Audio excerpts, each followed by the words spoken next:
The private dining room at Sabrin on the 14th floor above Peachtree Road was built for people who did not want to be overheard. Charcoal walls, one long table of black walnut, a window that turned Atlanta into a circuit board of moving light. Amaris Teague had paid for the room, not the family, not her sister. Not Everett Boyce, who was standing at the head of the table with a champagne flute he had not paid for either, telling 9 people about vision and vertical integration, and the kind of partner who doesn't blink at 8 figures. Amaris had paid the $4,200 deposit 6 weeks earlier from a checking account with a balance she did not look at anymore, because looking made her stomach fold. She was wearing a rust-colored dress she'd owned for 4 years. Her braids were pinned up. She had come straight from a client's warehouse in Forest Park, and she still had the faint smell of cardboard on her hands, and she was smiling, because that was the job. That had always been the job. Then her mother set down her fork. Vernice Teague did not raise her voice. Vernice never raised her voice. That was the thing people always got wrong about her. They expected shouting, and instead they got the quiet, level, church usher tone that could take the skin off a person without disturbing the tablecloth. Amaris. Her mother folded her napkin. "Baby, why don't you go sit at the bar for a little while?" The room did not go silent all at once. It leaked into silence, one conversation at a time. "Ma? There's a man coming to this dinner tonight who could change your sister's whole life." Vernice's eyes moved once, quickly, down her daughter's body, the 4-year-old dress, the flat shoes, the hands, and came back up. "And I don't want anybody looking at this table and getting the wrong idea about what kind of family this is." Somebody's glass touched a plate. Nyla, Amaris's younger sister, looked into her lap. Everett smiled at his phone. Aunt Deanna made a small noise that could have been sympathy, or could have been agreement, and 31 years of practice told Amaris it was agreement. "You want me to leave the table," Amaris said. Not a question. She just wanted to hear how it sounded out loud. "I want you to be useful," her mother said, like always. And Amaris, who had covered her mother's mortgage for 9 years, who had paid for Nyla's wedding dress and Nyla's engagement party and Nyla's honeymoon deposit, who had put her CPA license on a shelf at 22 and never taken it down. Amaris stood up. She picked up her purse. She got 3 steps toward the door before a chair scraped behind her. At the far end of the room, alone at the corner of the table, a man in a charcoal suit with no tie set down his water glass and stood. He had been there the entire dinner. Nobody had introduced him. Everett had assumed he was somebody's driver and had not looked at him twice. He was not somebody's driver. "Mrs. Teague." His voice was low and unhurried, the accent shaped somewhere between Seoul and a boarding school in Connecticut. "Thank you for the invitation." Vernice's face rearranged itself into a hostess. "Oh, you must be Baek Do-yoon." He buttoned his jacket. "I'm the man you were waiting for." Everett stood up so fast his knee hit the table. Do-yoon did not look at him. He looked at the door where Amaris had stopped with her hand on the frame, and he said plainly, as if he were reading a line item off a page, "I don't take meetings at tables where the most competent person in the room has been asked to leave." He walked past 9 stunned people. He held the door. "Ms. Teague, after you." But to understand how Amaris ended up here, walking out of a room she had paid for, beside a man whose family name made bankers sit up straighter across 3 continents, we need to go back. This story is for the person who has been the reliable one. You know who you are. You're the one who gets called when the light bill is due, when somebody needs a ride at 2 a.m., when the family needs a check written and nobody wants to say the word check. You're the one whose birthday gets forgotten because you've never once made a fuss about it. You're the one they love, genuinely love, as long as you're carrying something. And somewhere along the way, you started to believe a very quiet lie. The lie goes like this: I am loved because I am useful. So if I ever stop being useful, I will stop being loved. Amaris Teague believed that lie for 9 years. It cost her $217,000, a career, and very nearly her freedom. Because here's what she didn't know when she walked out of that dining room. Her name was already on paperwork she had never signed, and a federal-grade forensic team had already flagged it. Before we go on, if you've ever been the one who holds it all together, drop a comment right now and tell me one thing you gave up for people who never asked if you could afford it. I read them. And subscribe, because part 6 is where everything turns. Let's go back 9 years. Nathaniel Teague died on a Tuesday in October, in the parking lot of the Kroger on Cascade, of a heart attack that took 4 minutes. Amaris was 22. She had 3 weeks left in her master's program at Georgia State, and 2 of the 4 CPA exam sections already passed. Her professor, a woman named Odessa Frank, who taught forensic accounting and did not hand out compliments, had written on Amaris's capstone, "You find things other people can't see. Do not waste this." The funeral cost $11,000. The house on Baker Ridge Drive had 18 years left on it and no life insurance behind it, because Nathaniel had let the policy lapse the year the transmission went out. Vernice sat at the kitchen table with the bank statements spread out like tarot cards and said, "I don't know what we're going to do." And Amaris said, "I do." She meant it as love. That's the part nobody tells you. She wasn't coerced. She wasn't threatened. She volunteered, the way you volunteer to hold a door that turns out to weigh 400 pounds and stays open for 9 years. She took a bookkeeping job at a logistics firm in Chambly for $48,000 a year because it started immediately. She let the last 2 CPA sections expire. She moved into a 1-bedroom in East Point with a window unit and a landlord named Mr. Pruitt, who once told her she was the only tenant he'd never had to call twice. Every month for 9 years, $1,400 to the mortgage, then the property taxes, then the water heater, then the roof, then Nyla's tuition at Clark, because Nyla was the delicate one, and then Nyla's car note, and then the engagement party at a rooftop in West Midtown that ran $9,000 for one evening in June. Amaris knew the total because Amaris was an accountant, and accountants cannot unknow numbers. She kept a spreadsheet on her laptop called home.xlsx, and the cell at the bottom right said $217,400. She never showed it to anyone. She was ashamed of it. Not of the money, of the fact that she'd counted. Here's what 9 years of that does to a person. She stopped buying shoes that weren't for work. She stopped going to Kayla's birthday dinners because $30 for someone else's tapas felt like theft. She dated a man named Curtis for 11 months and ended it herself, because he asked gently at a Waffle House at midnight, "When do you get to be somebody's daughter?" And she didn't have an answer, and she couldn't stand a man who could see the whole. And still, she would tell you her family loved her. She'd have said it under oath. But watch how the love was distributed. When Nyla got engaged, Vernice called 40 people in 2 days. When Amaris got promoted to senior bookkeeper, she mentioned it at Sunday dinner, and her mother said, "That's nice, baby. Did you look at those refinance papers?" When Nyla's engagement photos went up, Vernice printed a canvas for the living room. There were 11 framed photographs on the wall going up the stairs of that house. 9 were Nyla, 2 were Nathaniel. There were none of Amaris, and when a cousin once noticed out loud, Vernice laughed and said, "Amaris hates having her picture taken," which was not true and had never been true, and Amaris said nothing, because saying something would have made her difficult, and difficult people don't get to stay. That was the lie. Stay useful, stay loved. Then Everett Boyce showed up. He met Nyla at a networking mixer at Ponce City Market. Gold-rimmed glasses, a Rolex he called an heirloom, and a company called Boyce Hospitality Partners that had, as far as Amaris could ever determine, one leased office in Dunwoody and a website with stock photos on it. Everett was warm to Amaris in a way that felt like being appraised. He asked what she did. She said bookkeeping. He said, "So you know your way around a balance sheet." And something in his face did a small calculation and moved on. 2 months later, Vernice called her at work. "Baby, I need you to sign something for the house. Refinance paperwork. Just a formality." "Send it to me. I'll read it."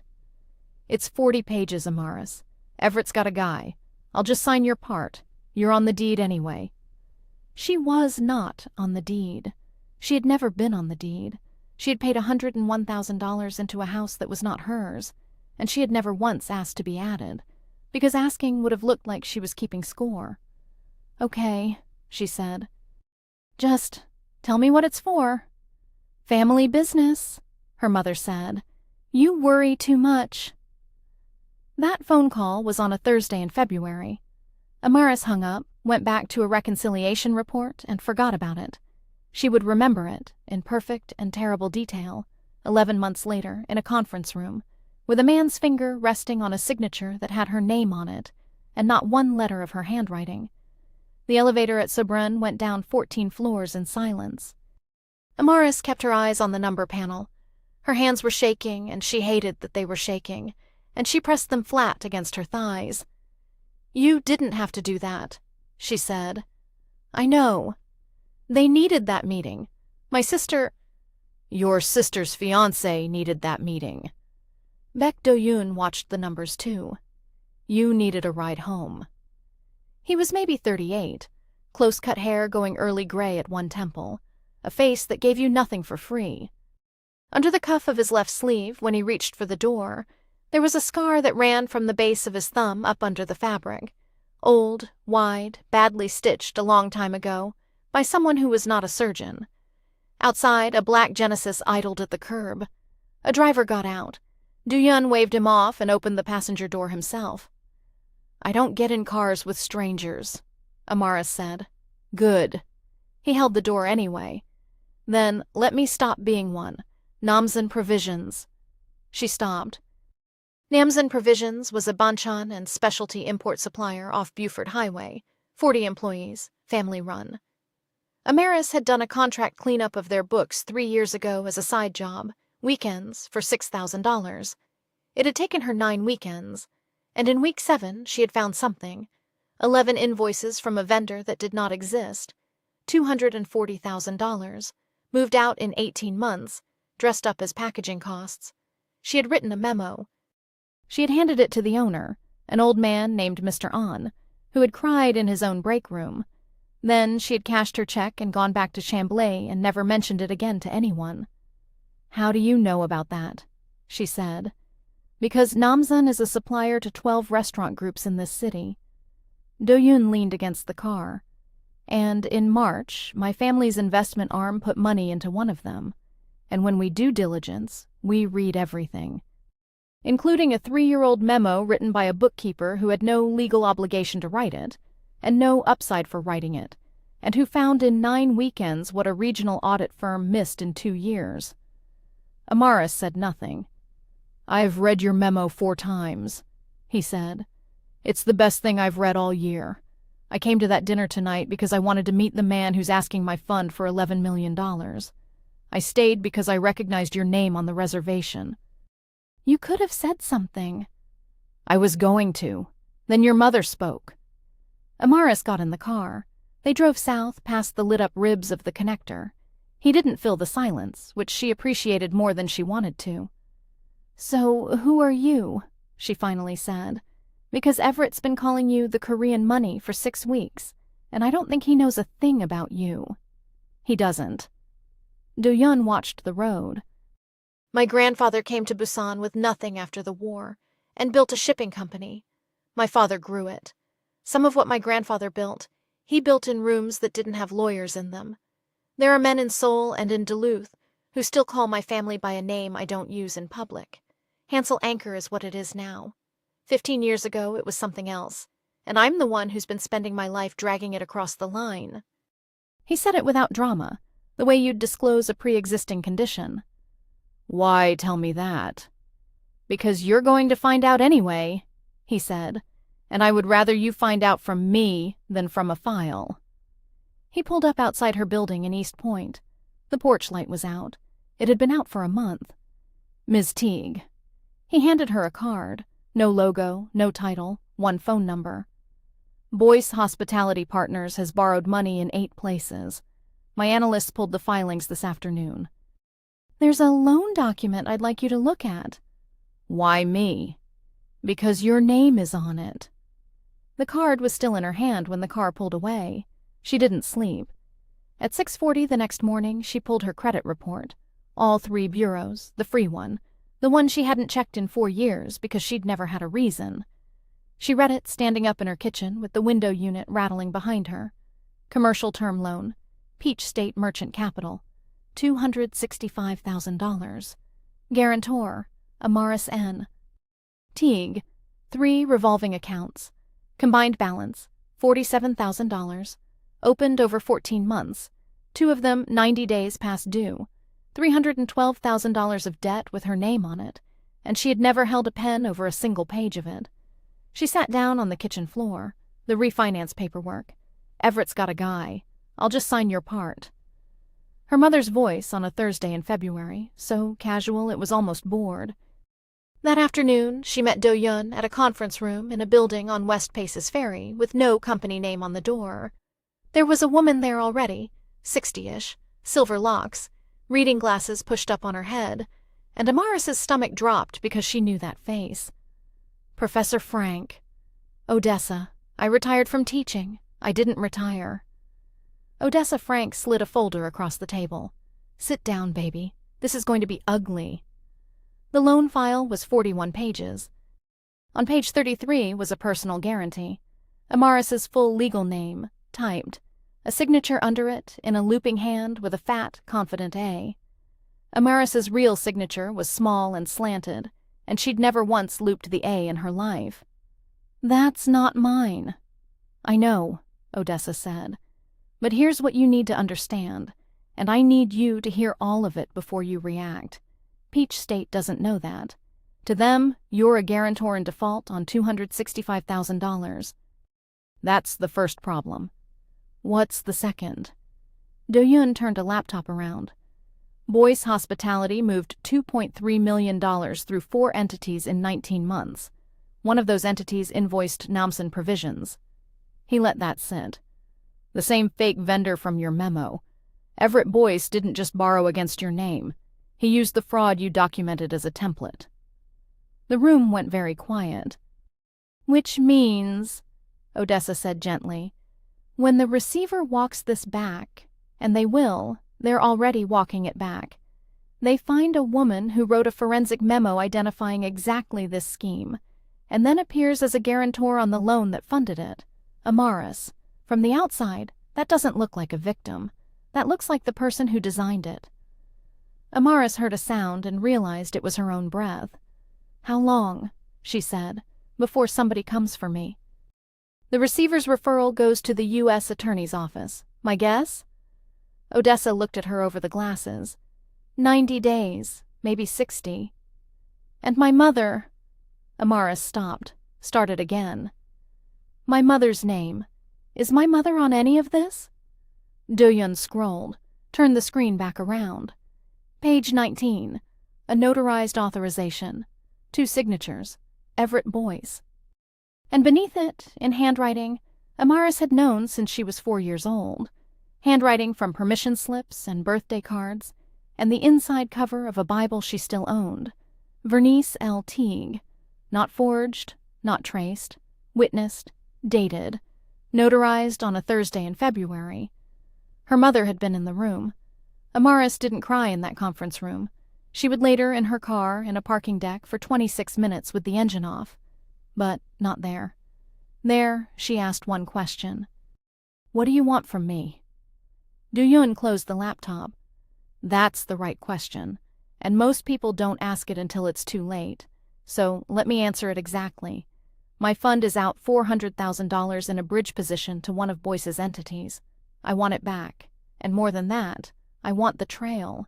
Because Boyce didn't invent that shell structure, and I want to know who taught it to him.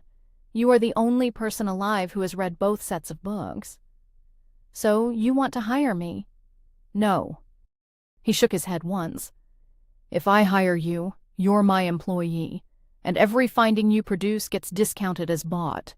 You'd be a witness on a payroll. That's worthless to you and worthless to me. Then what? Odessa takes you as a client. Her retainer is $18,000. I pay it. As a loan, documented at 4%. Repayable in 24 months from the day you have income to pay it with. You'll sign a note. I will hold you to it. Amaris blinked. "You're going to make me pay you back." "Yes." "Most men in your position would be trying to impress me." "Most men in my position," Do-Yun said, "want you grateful, because grateful people don't leave. I'd rather you were solvent." Odessa Frank pushed a second folder across the table, and this one was the real weight of the day. "Here's what you actually get from me," she said. "Not rescue, tools. I'll show you how to file an identity theft affidavit with the FTC. I'll show you how to file a police report in the jurisdiction where the guarantee was notarized. I'll walk you through freezing all 3 bureaus, and I'll draft the dispute letters, but you sign them, because your voice has to be the one on the record. And then, Amaris, this is the part where people quit. You sit for a forensic interview with the receiver's team and you hand them the map, voluntarily, before they come knocking. And if I do nothing, then in 60 to 90 days, somebody knocks anyway, and you're not a cooperating witness. You're a target." Do-Yun said, "There's a third thing you need to know before you decide, and it's about me." He rolled his left cuff back. The scar ran up the inside of his forearm, thick as a pencil, 7 inches. "I was 19. My uncle sent men to a warehouse in Incheon to make a point about a debt, and I was in that warehouse because I thought being in the room made me a man. That's who my family was. My uncle, Baek Ji-hwan, still runs a piece of it. When you put your hand on this, some of it comes back on you, reporters, and people who will tell you what my last name means, and my uncle, who does not like audits. I'm not offering you a soft place to land. I'm offering you a fight with better equipment."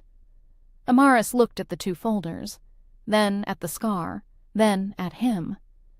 "Say the terms out loud," she said, "all of them, so neither of us can pretend later." Do-Yun almost smiled. 1. You do the work. Nobody does it for you. 2.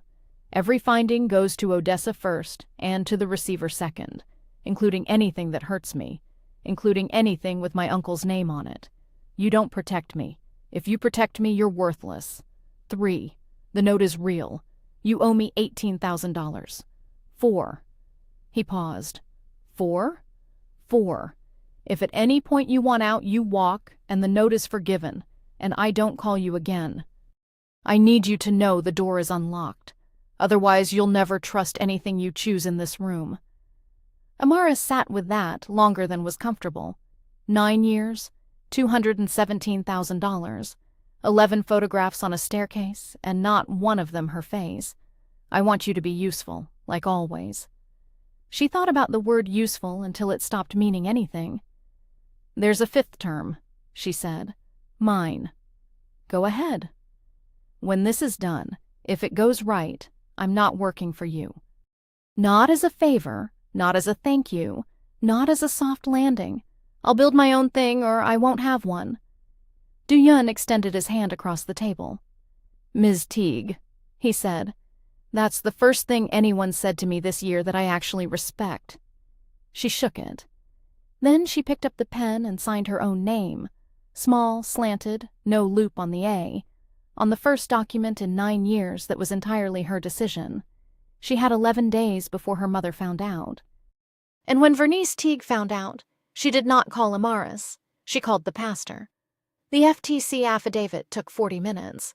The police report at the DeKalb County precinct where the notary was licensed took 3 hours on a Tuesday morning she took off unpaid.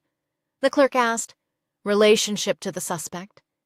And Amaris looked at the box on the screen and said, "Mother," and had to stop and start over, because her voice did something she hadn't given it permission to do. The credit freezes took 11 minutes. The hardest document was 7 sentences long. Odessa drafted it. Amaris rewrote it 4 times until every word was hers. Effective the 1st of next month, I will no longer be making the mortgage payment, the tax escrow payment, or any other payment on the property at Baker Ridge Drive. I have made 108 consecutive payments totaling $217,400. I am not asking for repayment. I am asking that it stop. She drove it to the house herself, because a certified letter felt like something you send to a stranger, and her mother was not a stranger yet. Vernice read it standing in the doorway. She did not invite Amaris in. "So this is what he's got you doing?" "Nobody's got me doing anything, Ma. A Korean man walks you out of a restaurant one time. You signed page 19. Vernice's face didn't change. That was the worst part. Amaris had prepared for tears, for denial, for a fight. What she got was the small, tight, unbothered face of a woman being audited. "That was a business matter," her mother said. "Everett explained it. Your credit was just sitting there, Amaris. You don't have a mortgage. You don't have children. You don't have anything on your credit. It was doing nothing." "It was doing nothing," Amaris repeated. "You've always been the strong one. I didn't think you'd—" Vernice stopped, recalibrated. "Your sister is getting married in 5 months. $312,000, Ma. Family doesn't put family in a police report." And there it was, the oldest lever in the house, the one that had moved Amaris every single time since she was 22. Amaris felt her hand start toward the screen door. She felt 9 years pulling at the tendons in her arm. She put the hand in her pocket instead. "Then family shouldn't have put family on a loan," she said, and walked back to her car and did not look at the 11 photographs through the front window. The retaliation started that night, and it was efficient. The family group chat, 31 people, in which Aunt Deanna posted a scripture about honoring your mother, and 11 people reacted with hearts. A call from her cousin Trina at 11:40 p.m. "Nobody's saying she was right, but you're going to have her arrested." A voicemail from Pastor Whitfield, kind and slow and devastating, about the difference between justice and vengeance. Then, on day 9, the master stroke. Neela called, crying so hard she was hiccuping. "Mama's chest. She's at Grady. They're running enzymes. She keeps asking for you and—" "Amaris. She said if anything happens, she doesn't want to die with this between y'all." Amaris drove to Grady at 1 a.m. with her hands at 10 and 2.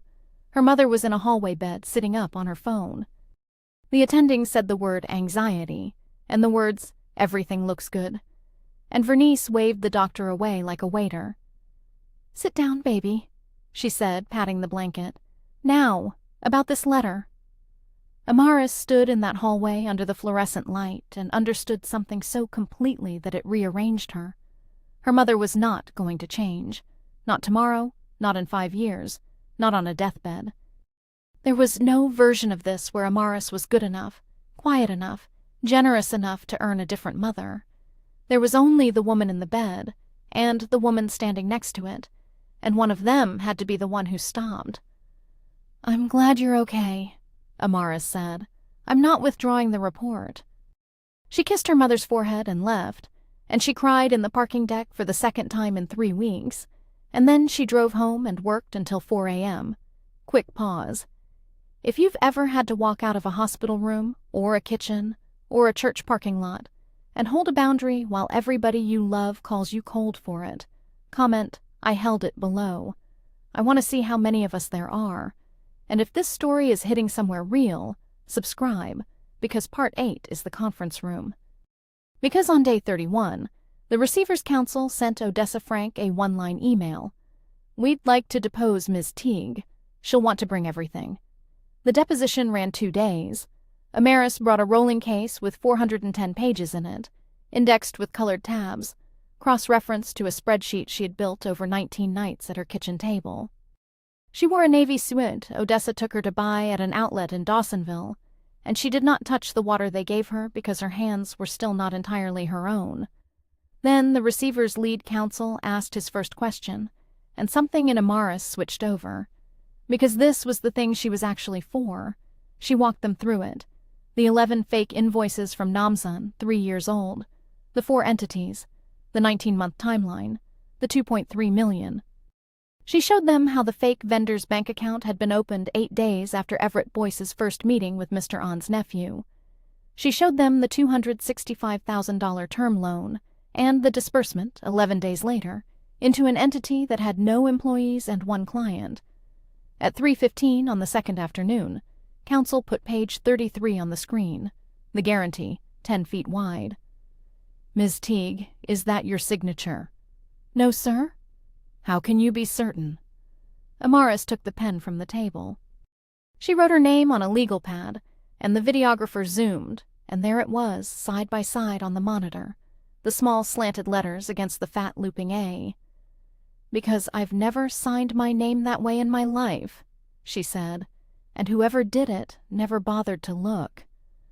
Everett Boyce was arrested on a Thursday morning at the Dunwoody office on 11 counts: wire fraud, bank fraud, aggravated identity theft, which carries a mandatory consecutive sentence, which his attorney explained to him in a hallway while Amaris watched from 20 feet away. The guarantee was voided. Peach State Merchant Capital removed the trade line. The 3 revolving accounts came off in 14 weeks. On a Tuesday in October, 9 years almost to the day since her father died in a Kroger parking lot, Amaris pulled her credit report, and the balance owed on debt she had never incurred was $0. Vernice was not charged. The U.S. Attorney's Office declined. She had signed as a witness, not a maker, and she was 62, and there was a letter from a pastor. Amaris was told this in a phone call and sat with it for a long time and found, to her surprise, that she was relieved.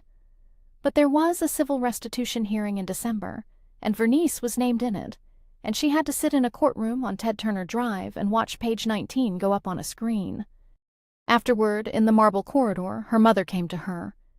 "You embarrassed me," Vernice said, "in front of people." "You asked me to leave the table in front of people, Ma." Amaris shifted the case handle to her other hand. "I just didn't do it quietly. After everything I paid your mortgage for 9 years. Amaris's voice stayed level. She had practiced level. 108 payments. I never missed one. Not when my transmission went, not when I had walking pneumonia, not when Curtis left, not once. Her mother's mouth opened. "You can keep the house," Amaris said. "I'm not coming after it. I never wanted the house." "Then what did you want?" And Amaris, 31 years old, in a navy suit from an outlet in Dawsonville, standing under a ceiling designed to make people feel small, said the truest sentence of her adult life. "A picture on the stairs." She walked out into the December light. She thought that was the end of it. Nyla was already sitting on her front steps in East Point when she got home. Her sister had a casserole dish in her lap. That was the thing that nearly undid her. Nyla, 26, in a puffer coat, holding a foil-covered dish like a peace treaty from 1994. "I made the chicken thing," Nyla said. "The one with the crackers." They sat on the steps because Amaris didn't open the door. "He got 8 years, Nyla said. "Everett." "The lawyer says with good behavior. 6 and change." "I know. I gave the ring back to the bank." Nyla laughed, wet and awful. "It wasn't even paid for. 2 years of my life and the ring wasn't even paid for." Amaris put a hand on her sister's back and left it there, and for a minute they were just 2 girls on a step in the cold. Then Nyla said, "Mama can't make the payment." And Amaris felt the whole architecture of the last 30 seconds click into its actual shape. "She's 4 months behind. They sent a letter with a date on it, Amaris, an actual date." Nyla turned, and her face was open and desperate and completely sincere, which is what made it work on people for 26 years. "It's $1,900 a month. That's nothing to you now. Odessa said you're getting a witness fee, and that man, his name is Do-Yun. That man is a billionaire, Amaris. You could fix this with 1 phone call, and none of us would ever have to talk about it again. We could just be a family again, Christmas, Sunday, like before." There it was, the offer. "Come back. Be the old version. We'll take you back at the old price." And Amaris was surprised at how much she wanted it. That's what nobody says about boundaries. It isn't that the old life stops being tempting. It's that it never stops. She saw Sunday dinner. She saw the yellow kitchen. She saw her mother saying, "That's my girl," over a pot of greens, and she wanted it so badly her chest ached. She also saw a spreadsheet with $217,400 in the corner cell. "No," she said. Nyla blinked. "No what?" "No, I'm not making the payment. Not this month, not next month, not ever." She'll lose the house. She might. You'd let our mother. I let our mother do a lot of things. Amaris turned so she was facing her sister fully. I let her put my name on a loan. I let her ask me to leave a table I paid for. I let her hang 11 pictures on a wall and not one of them me. Neela, I have been letting things happen in that house since I was 22 years old, and the only thing I ever got for it was the right to keep doing it. So, this is punishment. No, baby, listen to me. Amaris took her sister's cold hand. This is arithmetic. That house costs $1,900 a month. I've paid it 108 times. If I pay it 109th time, I'll pay it 400 more, and I'll be 60 years old and somebody will still be handing me a letter with a date on it. The house isn't the emergency. The house has never been the emergency. Nyla pulled her hand back. You've changed. Yeah, Amaris said, and her voice broke on it, and she let it. I did. It took 9 years and a federal case, and I'm not going back. Nyla stood. She left the casserole dish on the step. She's going to say you chose him over us. She can say that. Amaris stood too. But I didn't choose him. Nyla, you can come here on Sundays. You. Any Sunday. Doors open, I'll cook. But not to negotiate. Just to sit. Her sister walked to her car without answering. Amaris carried the chicken thing inside and ate it standing over the sink and cried. And then she opened her laptop and studied for 4 hours.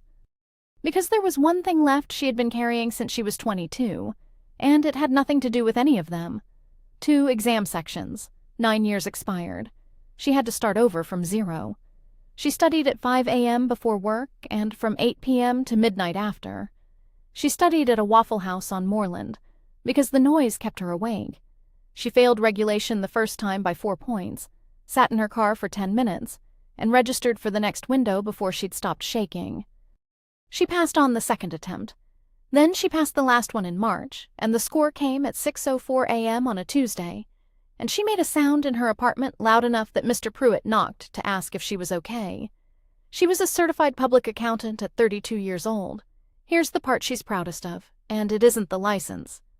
Du-Yun offered her the first contract, a real one, market rate, a forensic review of 2 Hansel Anchor portfolio companies.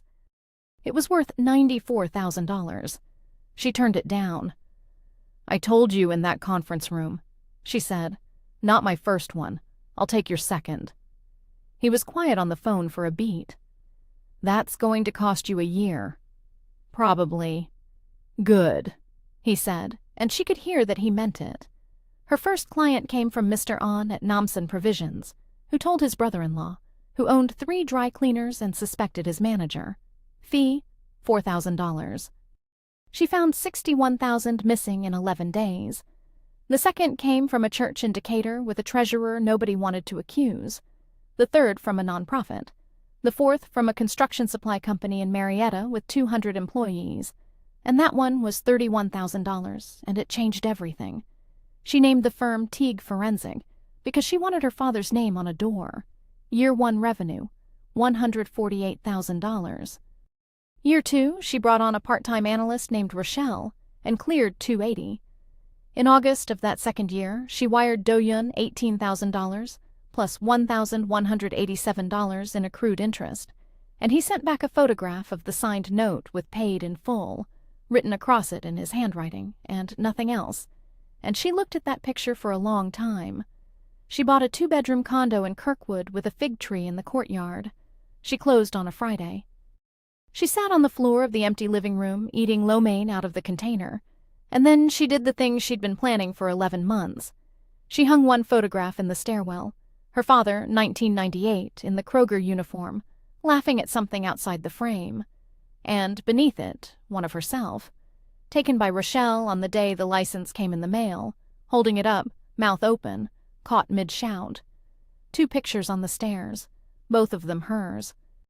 They had dinner maybe once a month during those 2 years. Never anything you could call a date. She'd have said, if you asked her, that he was a professional acquaintance she happened to trust more than almost anyone alive. Then, in October, she found the thing she'd been dreading. The Marietta job had a subcontractor, and the subcontractor had a parent, and the parent had received 4 wire transfers over 8 months from an entity in Ontario that Amaris recognized because she had seen its filing agent's name once before. In a diligence file Do-yoon had handed her himself 3 years earlier. The beneficial owner, 2 layers up, was Baek Ji-hwan, his uncle. She sat with it for a night. Then she printed it, and she drove to the building on West Paces Ferry, and she put 9 pages on the table in front of him. "Term 2, she said.